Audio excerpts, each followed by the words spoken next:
We have to do discussions. And Ras Mubarak is a member of parliament for Kumbungu.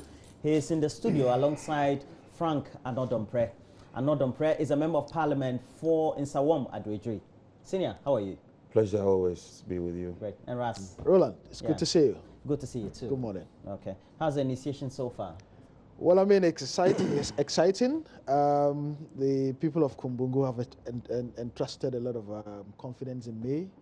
I'm excited by the level of camaraderie I've received in Parliament from both sides. I've made 2 statements already, learning the ropes and ensuring that we serve our country well and good. At the end of the day, it's national service, service to country, service to constituency, and service to God.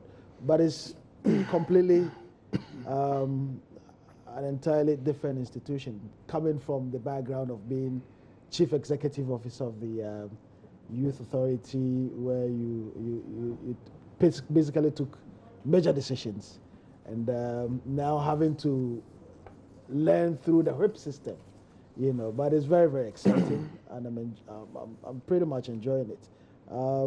Frank has also been doing some exciting stuff. He's made some comments that I also contributed to on the floor, which is and vice versa. So it's interesting that we seem to find ourselves in the Well, it's studio. always good to have young people, especially learn the ropes. But since he has a term under his belt, that's also good for our democracy in many respects. Thanks, the two of you once again. But we have to start from the House. And we know today a committee put together, led by Honorable Joe Gandhi, is going to start looking into the bribery allegations raised by 3 members of Parliament, who also incidentally happen to be members of the appointment committee. And we know is on the relevant issues about alleged or perceived bribery involving the energy minister when he appeared before the House. And let me start with you, your comment on the subject in the first place. Well, I mean, the issue of bribery in our society, it's very worrying. A lot of concerns have been raised about the high incidence of bribery, not just in politics, but also in the media, civil society, and so on. And you would know that bribery actually takes away a lot from us. And it's very worrying for me as a politician, because we see a growing collapse of trust in politicians. And I think we ought to be very careful. And that is why I feel that this investigation provides a unique opportunity for Parliament to cleanse itself. I mean, we're yet to see whether or not those allegations would hold, or they're just mere allegations. As you may be aware, there's a gag order on members of Parliament, you know, discussing the issue into detail. So I'm not going to go into the details of the issue, but to say that we have an opportunity to purge ourselves. And recently, if you look at this issue of vehicles and which public official has taken which vehicle and so on and so forth, for me, I think it will be very interesting, even from Parliament, to see Parliament coming up with a directive or a law that would ensure that, you know, former government officials do not take away their vehicles when they leave office. And I'm hoping that when we send the right signals out there, it would begin to engender a lot of confidence in the public about what we do. We are supposed to be lawmakers, and obviously if we are seen as the ones breaking the laws, it doesn't send, you know, the right signals out there to the public. So I don't think, you know, the committee is very credible. It's a committee of Parliament. A committee of Parliament has the powers of a high court, because I've heard a lot of debates that, oh, but it should have been YOCO or other agency of government that should investigate it. Yes, indeed, it would have been nice if an outside committee looked at it, but Parliament also has that authority. It has that powers to look into it and come out with findings that would make the public happy. And I'm a lot happier also because it's going to be made public. So the general public has an opportunity to also look at exactly what the committee would be unearthing. We'll see how that goes with the committee's work. Your comments on the committee's work, that it is expected to start today. Well, first of all, I think that we cannot preempt anything. We need to be patient and let them set the motion, set things in motion, and then we'll see how it goes. My 4-year daughter, I go home and then she asks me, Dad, do you take bribe? I was hit in the face and I was kind of surprised. But that's the extent the matter has gotten to. And leadership, politicians need the backing of the general public. And if it turns out that the general public are up in arms with us, it will not be too good for us. Especially specific to Parliament, it's been raging on and on. We've had insiders, senior members of the House making allegations of Parliament being an avenue for bribery. So I entirely agree with my brother, my honorable colleague, that it's important we deal with this matter headlong, once and for all, and also purge ourselves of these consistent and repeated allegations of corruption. I wish this thing never happened to us. Seriously, I wish it never happened, because if it is proven to be true, you know, the consequences could be there. It could be there. So whatever it is, let's keep our fingers crossed. I have confidence in the competence of the composition of the committee, and so let them have their first shot. We will monitor it closely. If you recall, I am on record to have written a petition to the president for the removal of the Shraj boards on allegations of corruption. So corruption, we have been staging a crusade against it, and we have a big tax. This matter is so important because generations will come and make reference to it. It's so important that we behave and acquit ourselves with true credibility for the Ghanaian, every Ghanaian, to believe that indeed an arm of government, which is very important, the judiciary was hit by corruption, and we know of judges who had to be sacked. We know of judges who had to go home for such allegations and acts where it was proven. So the consequences could be there to Parliament and then to the members of Parliament involved. It's just unfortunate that this matter has got into where it's got into, but it's also good in this. Probably that's where our blessing as a house is, and we'll be able to purge ourselves. And Ras, I know you want to make a comment on this. Yes, it also raises a very critical question. When issues of bribery come up, who are these people?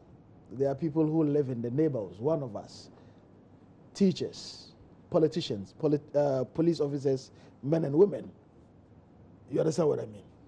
It tells us that there's a breakdown of citizenship.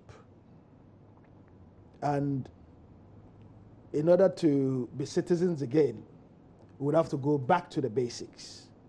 What is it that we're teaching our children in school, that they grow up and they feel it's okay to take bribe? I think we need to revive, to resuscitate, to rekindle the concept of citizenship, being responsible citizenship. And that responsibility rests with all of us. You know, that irrespective of where you find yourself, you should be able to do things that are worthy of a good citizen. So even at the school system, we need to, if it is not in our curriculum, I mean, we need to put it in our curriculum where it is enforced, where children at the very early age are taught about the consequences of these things and the effects it has on us as a country. Your child gets admission into school, you have to go and put something on the table.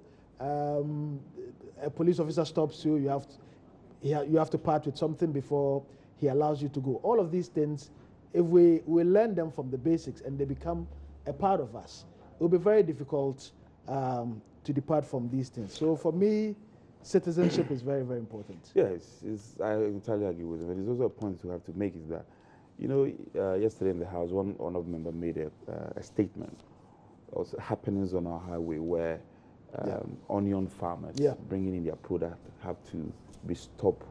Only God knows the number of times they are stopped. And at every checkpoint, some extortion goes on there. Serious allegations against the customers and preventive service personnel, and even some police personnel. We have to do something about it. For me, I think a lot of it borders on leadership. And then what we do with them when the allegations are made. Like, for instance, classic example, the investigation that is ongoing now. We don't have to leave allegations unattended to. We have to investigate. We don't have to leave them hanging. Yes. Now, on citizenship, I think that we have very fine laws in our law books, in our statute books. On corruption, we have very good laws. We don't have to reinvent the wheel. I hear people say, well, we need good laws to be able to crack down on corrupt practices. The laws are there. We need to enforce the laws. While we're able to enforce the law, we set precedent, we set examples. And then, because a lot depends on leadership. The president himself has a lot to show. And for me, all his utterances, even before he became a president, is pointing to a certain direction. And all of us can buy a cue from that. The setting up of the Special Prosecution Office is also very critical to ensure that we deal with corruption. Because I'm telling you, a lot of our revenue is going down the drain through all these uncouth practices, people applying their hands to take offices at the beck and call, people become politicians, and all of a sudden, fleet of cars and fleet of properties here and there. It's very bad. If we are not careful, one day, the people who are being led will be up in arms against leadership and will not be too good for our democracy.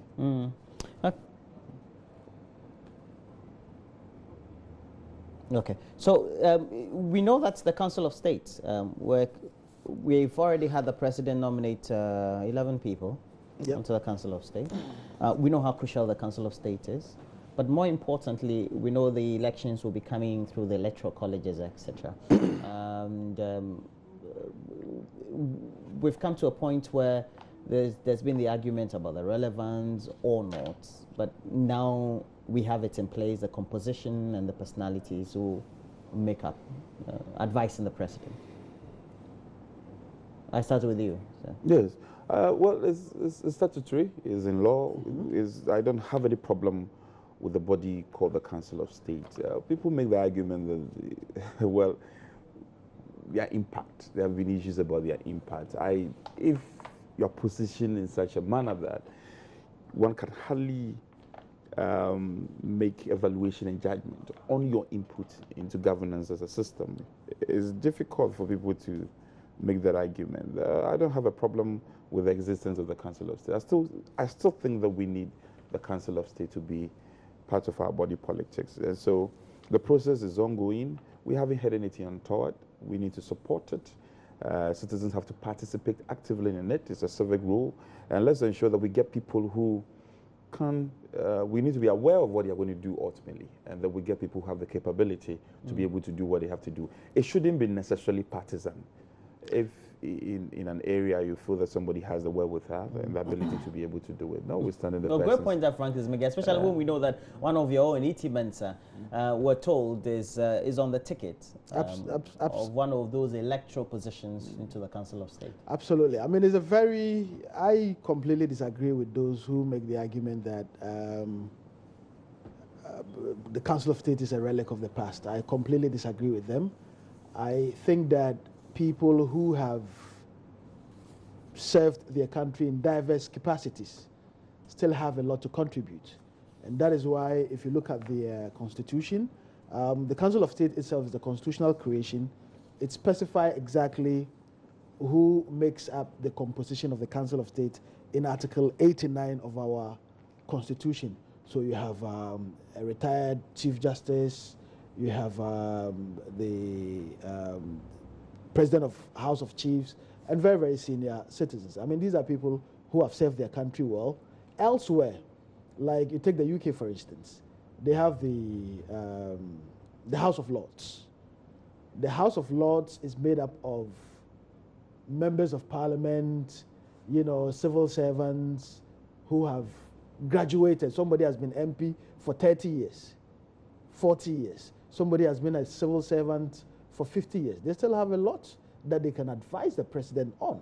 And I think we should rather empower and encourage that we support the Council of State with all the necessary resources and actually give them the right support for them to be able to take the decisions that are necessary, the advice that are necessary for His Excellency the President. They have a tenure of office, obviously, as the Constitution stipulates. What I find exciting is the fact that we have people who are unaligned politically, who have also put themselves up, whether in the past or currently, as members of the Council of State. And it will be interesting to see the election of Honorable E.T. Mensah to the Council. I mean, it's an advisory body, but I think it's one that is useful for our democracy. Whoever says that it is not useful clearly has missed out on the fact that you can't throw away experience. And that is why, even though I'm a young person, I'm somebody who would encourage young people to get into leadership positions. But I would discourage young people who are filing to be members of the Council of State. With what experience? You know, you can start by being a member of Parliament, or you can even start at the local level by being an assembly member. Then you gather a lot of experience. Then you can graduate from there. But people in their 30s, 40s vying for Council of State membership, I seriously believe that we should discourage that. But I'm also worried.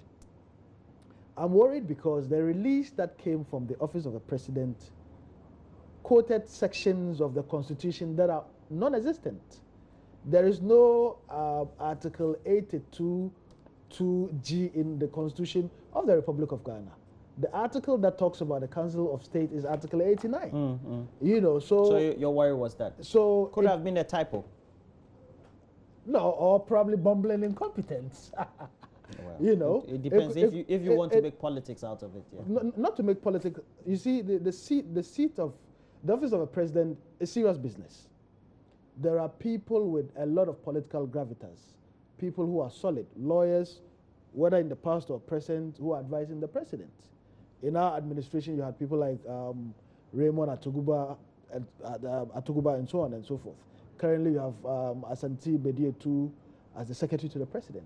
I think they need to pay attention to detail, because if you put out a release emanating from the office of the president, making references to sections of the Constitution that are non-existent, it means you are not paying attention to detail. And I think that these are not matters that we ought to gloss over. Well, I agree with you. Well, I haven't seen the releases. So the releases have been published by the press. I'm saying I haven't seen it. I haven't seen the release, especially specific sections and articles he's mentioned. But whatever it is, for the fleeting period we've been in office, it's been wonderful in terms of releases that has come off the presidency. So if granted, I mean, that is true, one can excuse them and then say that, well, the lesson should be learnt and we ensure that that is not repeated. That is important. I don't want to relapse into the past. We've had the past where speeches are missing. I'm not doing a comparison here. Now, the point I want to make on the Council of State, which I think is important, he making a liken to the House of Lords in the UK is important. What probably a good lesson we can draw from that is that we need not to make our Council of State partisan.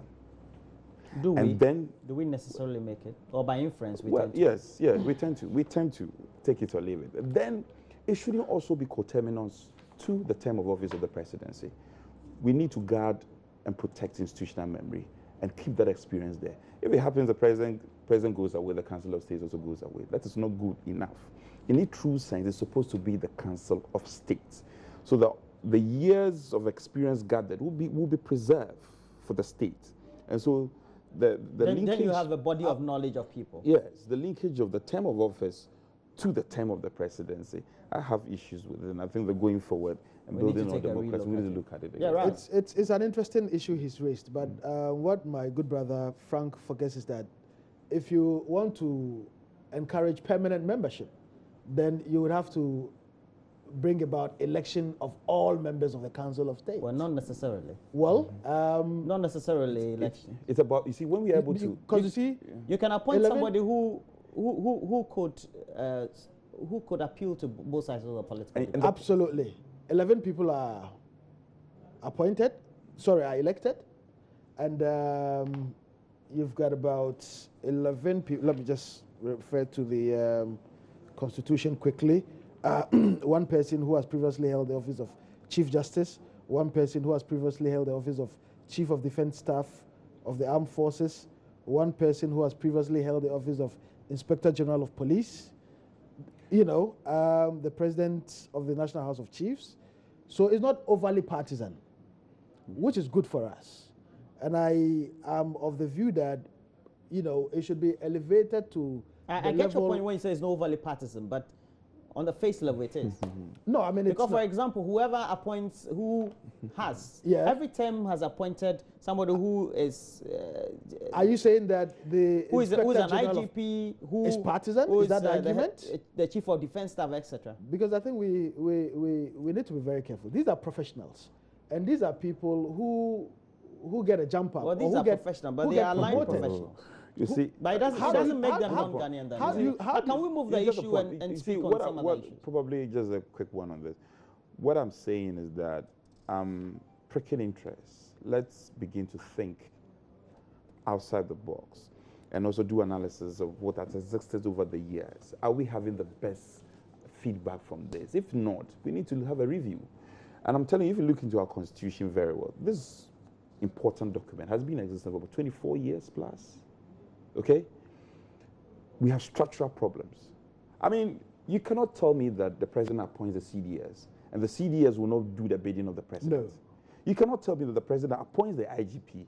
But the CDS is a professional. If you're saying the bidding of the president, in what context do you mean? Well, I am the president of the republic. And I have appointed you. Yes, and I have appointed you. I have the power to hire and fire. Okay? You are under certain compulsion, whether psychological, to do my bidding. If not, I have the power to fire. I agree. The president is not under compulsion to explain. Very well. To have fired an appointee. So we need to think. We need to subject this into thorough. Okay, let's move the issue. Just a quick point. If that were the case, then we have a problem as a country. A chief of defense staff should be able to look the president in the eye and say, Mr. President, I'm sorry, you are wrong on this. I'm not going to carry out that directive. I think what Frank is saying, not in all circumstances. No, but he can look the president in the eye and defy him. And if the president is wrong, but not in all circumstances. And if the president is wrong and insist on it, you tender in your resignation. You see, for example, if the president wants the chief of defense staff to go and intercede at a period where, let's say, we have a runoff, and likely the president's party is losing, and you want Russ, we are impugning the integrity. We're talking about realistic hypothetical situations here. Are they hinged on facts? Look, Russ, we need to get. That's why it's hypothetical. We need to get practical here. Okay, so in order for we need to get practical. So in order for us not to get into the and then can we look at an alternative than the president appointing? Say, let the person rise from the institution itself.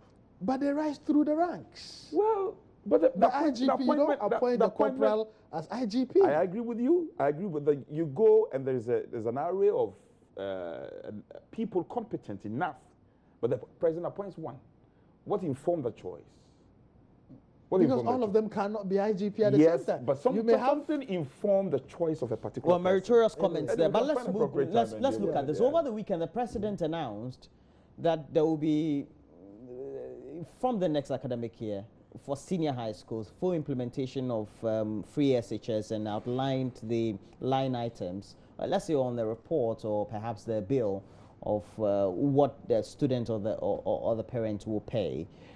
Just over the last 24 hours, we're hearing the senior minister, Yausa Fumafo, saying that the possible funding mechanism could be a component of the Heritage Fund. And if you check on social media, and as well as the reaction from the online portals that have done the publication, there seems to be some worry on this. Let me start with you, Ras Mubarak, on the subject. I'm very worried. And I'll give you a raft of examples.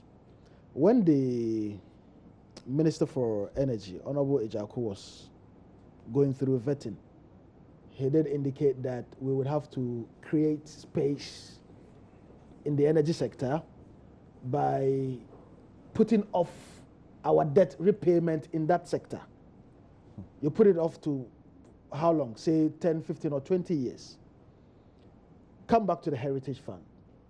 You have a fund that is set out in law for your children, Roland, for your children, Frank, for my children. We don't know what's going to happen tomorrow. There could be a raft of things happening that would require for us to have some emergency funding that could best cater for it.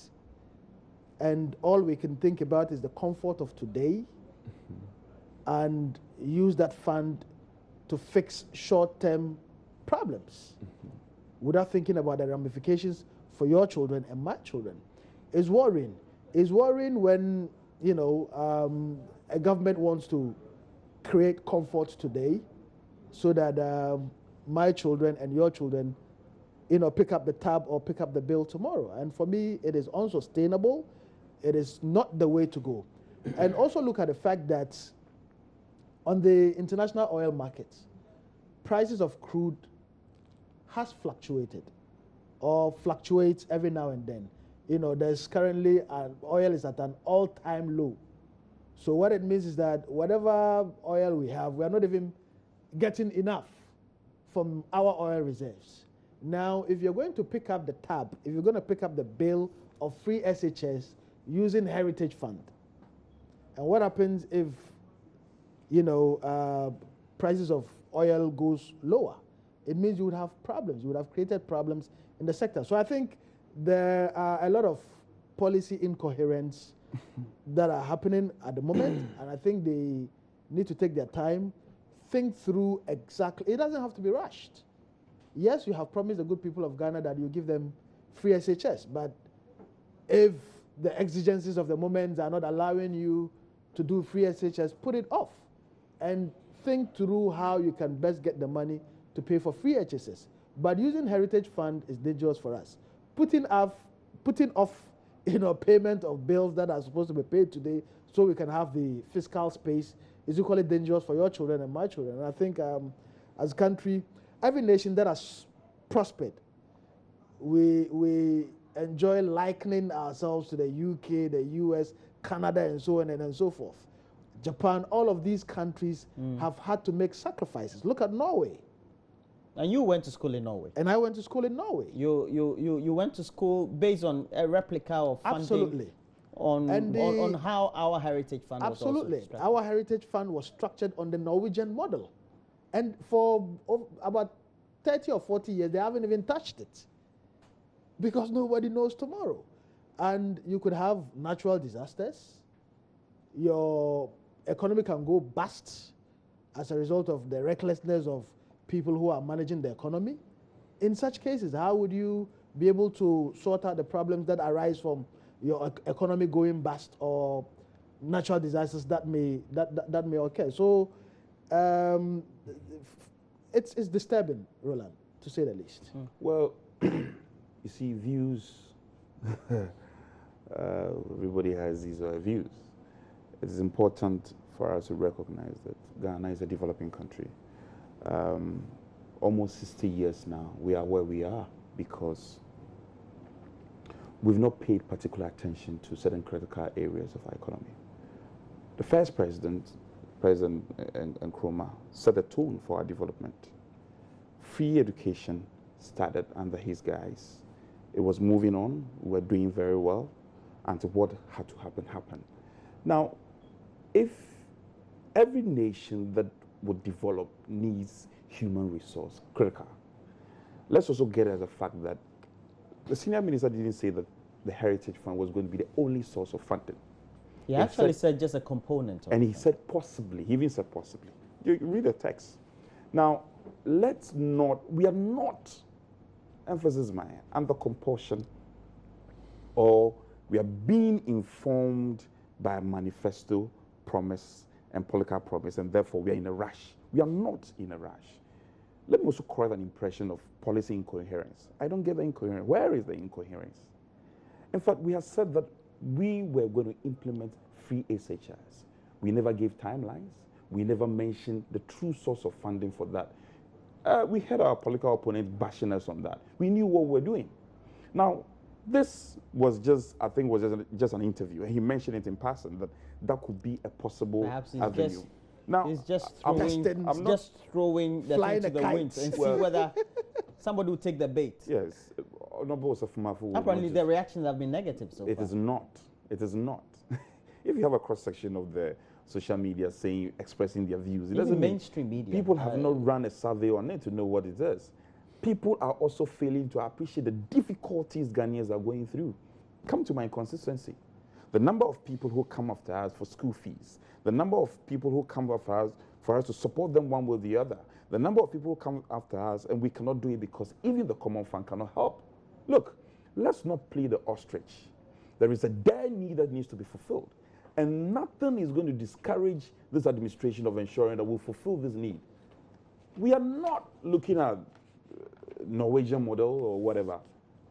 If there is money, we won't allow the money to sit for our people to die. But essentially, there's an objective why the Heritage Fund was put together.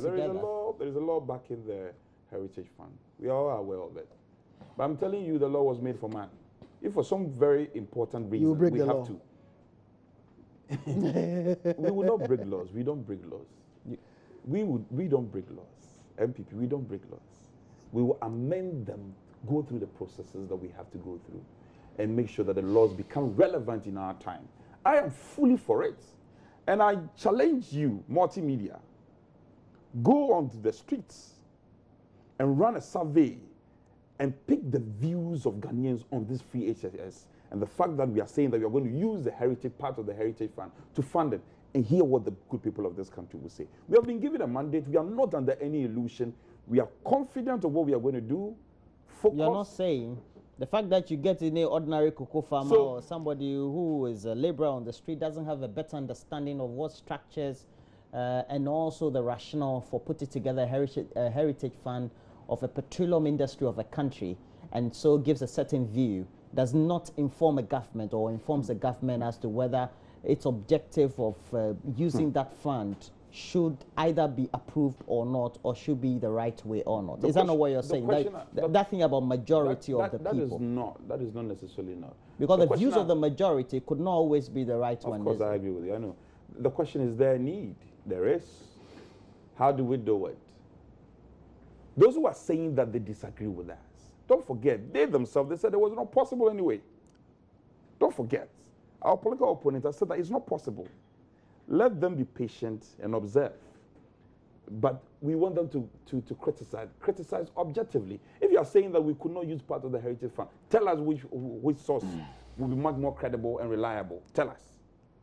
You have said that it's not possible. You said the free SHS is a mirage. In your own words, it's not possible.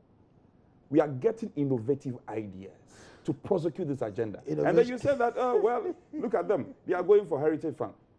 Give us alternative, which is credible. You're not bulldozing your way through this. No, we are not. We are not. I mean, of course, if it comes to if it happens to come to Parliament for us to initiate an amendment to the Act, we will need their support. My brother, I know eventually he will come on board because his constituents will tell him that, look, if you don't ensure that the Act is amended for us to benefit from the SHS, then don't step into the constituency. He will be told. He will have no option than to do the bidding of the people. And I'm telling you, my brother, let's not behave as ostrich. There's a need there. We need to satisfy it. And the best possible ways. Roland, I'm sure you know my position on issues of national interests. Even on the floor of Parliament, I've indicated that if there's a need for one to vote against one's party's position to get a thing going, you know, I'm all up for it. Now, nobody's against free SHS. And the NDC is not against the free SHS. What the NDC said was that you should make sure you get your act together.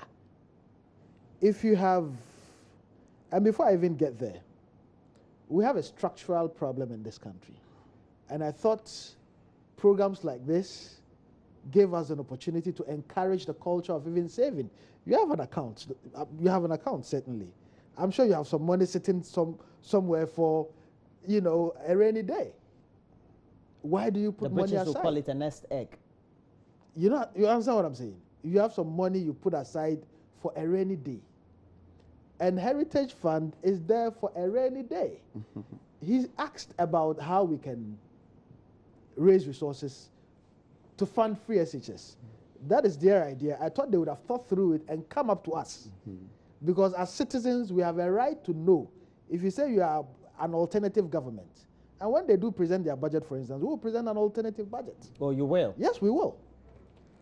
We have a right to know. Wait for that. We have a right to know how you would want to fund all the things that you have promised you want to fund. Now you come into power, you haven't thought through it. And I'll give him some ideas. If you look at our country, there are a lot of people who are not paying taxes, who are earning. You hire a mason, for instance, to build a house for you. From beginning to end, he will finish building the house. You pay him his money, all right. Is he paying taxes on that? He's not. So we can get money from all of these loose ends in solving. Well, they can get money from all those loose ends and get it from the Heritage Fund too. And even get it from the corporate institutions. I'm surprised that they are talking about reducing corporate tax. Because see, if you reduce corporate tax, it's taxes that benefits millionaires. Every Ghanaian pays, or when they procure or use goods and services, they pay what you call it, VAT. If you buy bottled water or water, you pay VAT. Your salary is taxed. They claim to care for you and I, the ordinary Ghanaian. They are not reducing taxes for us. They are reducing taxes for corporate institutions. And the argument they've made is that, well, if we reduce taxes for corporate institutions, they can expand and grow and hire more people. But that's very true. That is fact. But what you also forget is that you may hire people whose salary or whatever it is they are taking cannot take them home. So at the end of the day, have you supported them or you haven't supported them? And my thinking, instead of reducing corporation tax, because they are making a lot of money already, reduce VAT so that it affects the ordinary Ghanaian as well. Because where I come from, they are actually proud to be a part of something instead of getting everything for free. So that when you make life easier for them, on their own they can pay for it. But to say you want to provide everything on a platter, it is good if it is free, yes, but have a plan. Where is the money going to come from? How much is it going to cost us? And so on and so forth. After you've done this, then you can get a buy-in. But to take up Heritage Fund because you are, or a segment of Heritage Fund, if you like, because you have the numbers in Parliament and whether or not the majority have their say, you will have their way, it's not a way to go. Mr. Dompreh, do we know how much the new policy, or perhaps some of the rebates, or all the rebates that have been announced by the president that will be taking effect the next academic year, how much is it going to cost? Well, it's difficult for me. No. But you're on platforms for the party, so perhaps you know, and you're closer to government. Well, I don't. They've suggested, for your information, they've suggested 3 billion. Are you speaking for me? No, but those are just the estimates. So his party officials. You're not speaking for me. It's point of information. Well, your information, I heard you, but that is not what I'm relying on. From your party. My brother, I would not say what I don't have, evidence of. That will be out in the short possible time. I think it's also important for us to know that we've been in power just barely over just a month, okay? I've heard him about the individual, not just corporate bodies.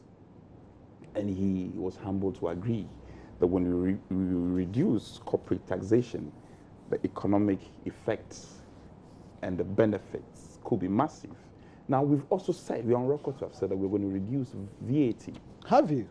Oh, yes, we said that. No, I haven't heard that one. If you're going to reduce VAT, that then was, please, that was said. That should be the first thing to do. As far as I recollect. Yes, it was. So, please, things have been programmed. We are executing them. We are fully aware of what we're doing. So don't say that we are not aware of the individual. In fact, if you have followed the MPP's office, we have been credited to be not being. They are socialists. Is that what they are? Social Democratic Social Party. Democrats, and we are capitalists. That's what they call us. Now, the last 8 years that we're in office, President Kufuor he implemented more social policies than any administration. The free SHS, the what do you call it, the capitation grants, the school feeding, the mass cocoa spraying, solid social policies. Okay, so we have that history, we have that track record. It is not everything that will be captured in our manifesto. And if you recall, most of these social policies, they were not even in our manifesto. Let me put on record. If we realize that the need arises that we have to implement certain policies that are relevant to the people, we will do it. We've spoken about VAT. We've spoken about corporate tax. We've spoken about putting in place reforms at the port. All these processes are in place. Just a little over 1 month, and people are on our heels. You have been in office 8 years. You never saw the need to reduce VAT. You never saw the need to reduce corporate taxes, even though you accept and you know it would have ensured that businesses will boom. You never saw the need to do it. You were on record to have rubbished the free SHS. No. Look, all the government spokespersons, I don't know of anybody who supported the free SHS. They were like, we can do it. It is not possible. Those are your words. No. We are saying we can do it. It is possible. So if you are getting, and when I asked him about innovative ideas, and he said he was going to give us a few. I gave you one. One. There are loopholes. Your one cannot. The loopholes, we are tightening them. Plug the loopholes. And it is not just, we are not just going to do free HSS. There's a lot we have to do. We are talking about one district, one factory. These How are are you gonna fund massive, that? audacious. I'm not going to sit on radio and expand that. But you don't think that These the are viewers massive, have a these are duty massive, to know, have a right massive to and know? audacious policies, and we think that we can do them. You need to give us the space to do what we have to do. You need to give it the leeway. Not the leeway necessarily, but sometimes there are criticism. I don't get it. You don't know because you say at one breath the thing is not possible. Yes, but at another breath you say, okay, but the you can do it, concerns look at this place. but I think the critique is not coming from the NDC or the politicians themselves. I think it's coming from Civil society. Yeah, yes, and then also the generality of the Ghanaian population that have access to the media. So really? yeah, so if you have good opinionated ratings in the public media, and the same public media, the content perhaps contributors also are raising concerns. You see, when we started, then it means that it's something that when we started nobody NHIS, says free SHS is not good. You see, when we started NHIS, you know, the law, the documentations in the preparatory stage at Parliament. Our brothers walked out of the house, okay? They discredited it. It's not possible. They can do it. Today, the free, what do you call it, NHIS, at least has come to live. We have to improve upon it. Every policy has stages that it will go through. What I expect them to do, the free HAS has come to live. The people of Ghana at the post gave an endorsement to that over your not possible and stuff.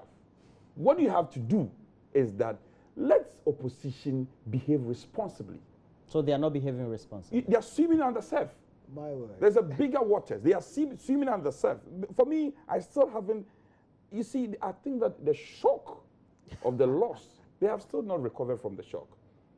Okay? And now, if you go against a current, the current will swim you off.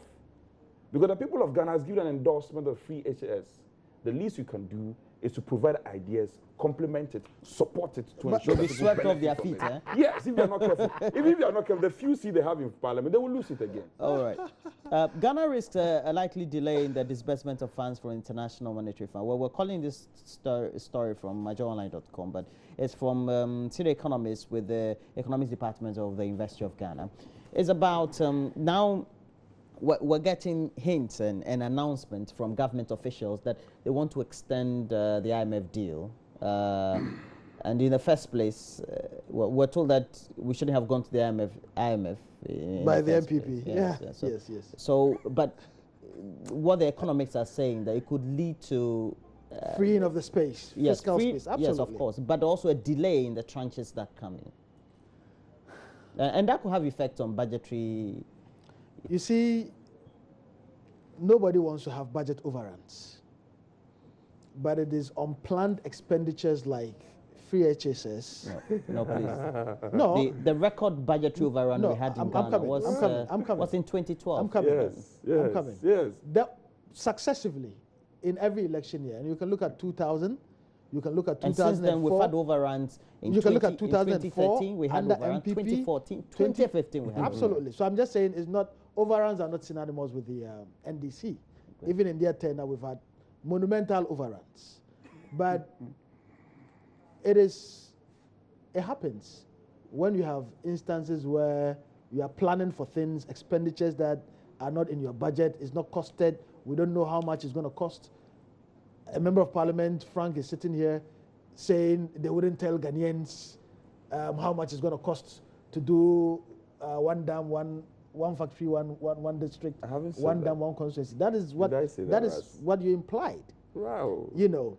Now, when we went to the IMF, then the MPP poo-pooed over our going to the IMF to discuss all of these things. Today they are on their knees, you know, begging the IMF to give them the space, the fiscal space to be able to operate. I mean, they've come to the realization that it wasn't rosy, and no one government would encumber its people, would burden its people. You only go when you have challenges. And indeed, President Mahama, I would say, has been a very unlucky president. Look, during his time, oil prices came down on the international markets. We had an international financial crisis. As compared to President Kufuor's time, for instance, there was our debts, what you call it, debt forgiveness. The reliefs. The reliefs. We had a lot of bailouts and a lot of money came in. You also didn't have the benefits of oil revenue. And we also had did we? And we had benefits of oil revenue. We did not. No, you. Well, what I'm saying is that oil revenue started flowing in from 2010, and then it went down. So it's not like he benefited from windfall from oil revenue. It's not like there was any bailout coming from somewhere. So it's been very, very difficult.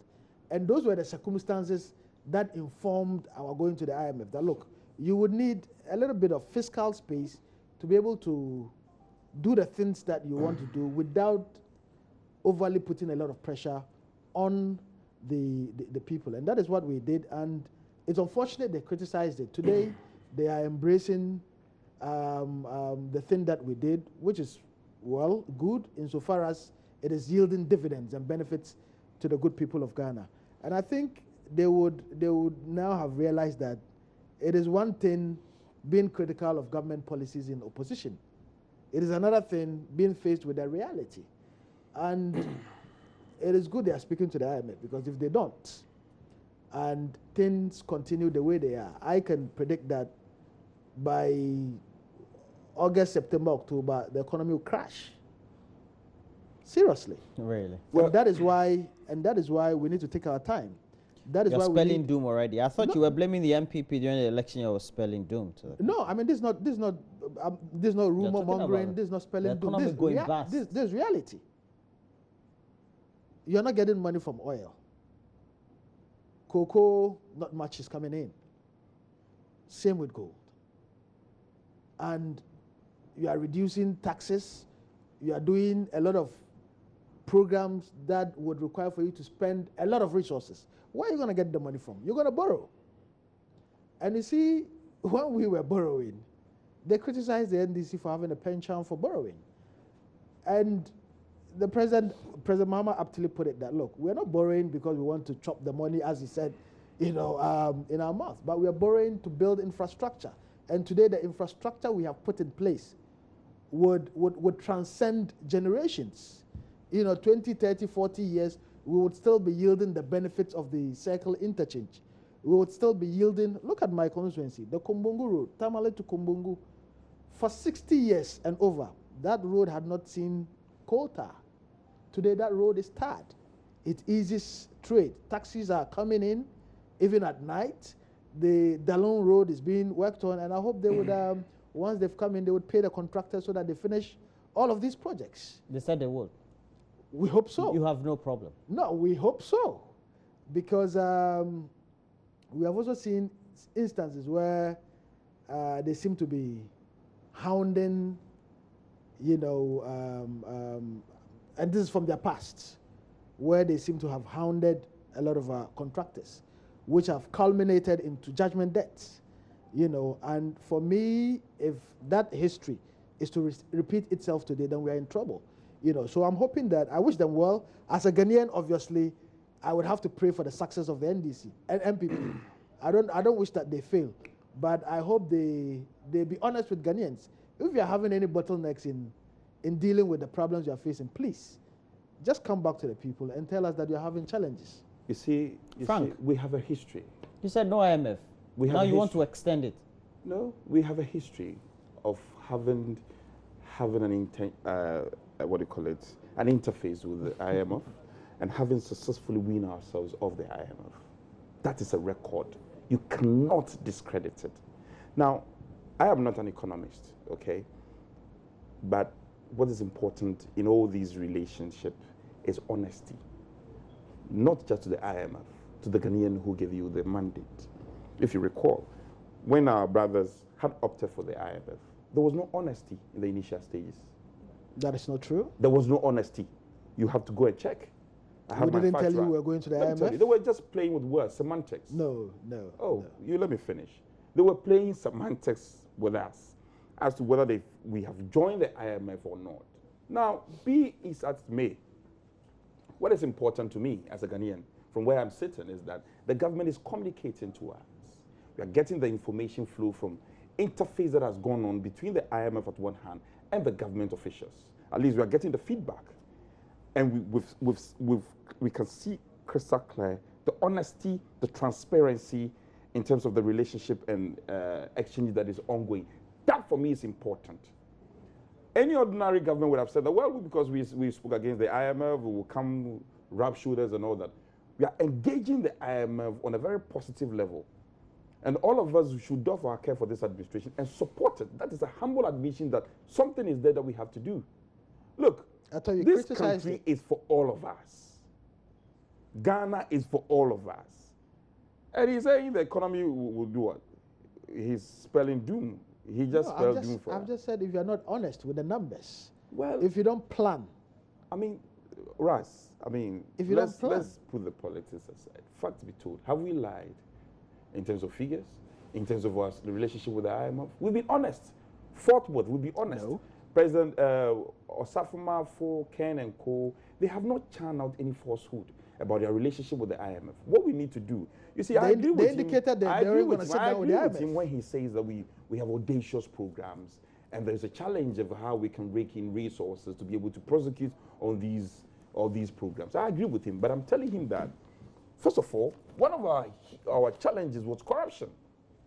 If you take about 90% of money that you've borrowed and you put it into SADA, and individuals chop the money, when you go for a loan and you go and plant trees in the dry season and the money goes down the drain, you don't go back and blame the IMF. You blame yourself. So we criticize this government in context because of the spate of corruption and the fact that the government was not getting the priority right. Monies were going to places that they were not supposed to go to. The judgment that they had to pay, we didn't occasion it. You see, I hope we can have a platform where we discuss the causation to the judgment that we have paid.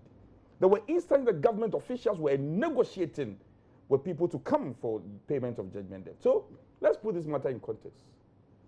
We are negotiating with the IMF, and there's something we have to do because of the Ghanaian interests.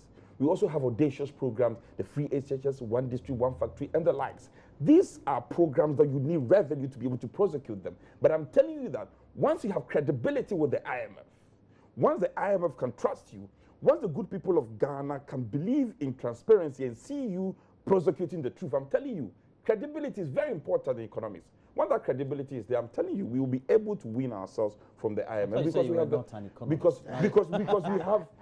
we have the history. All right. And my brother here, Frank, wrap up. He will call us to congratulate us. I'm telling him. Determined to leave a good legacy. Frank Dompreh is a member of Parliament for Nsawam Edrejiri, and thanks for joining me, Frank.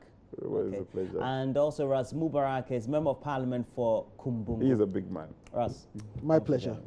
And so we're taking a break. When we come back, we have great discussions. Remember, we have lengthy issues for us to discuss still on the show, but just get interactive on Facebook. It is Join Us on TV. We have a Twitter handle at Join Us on TV. We have to take a break. When we come back, we'll have a lot more for you. Do stay on.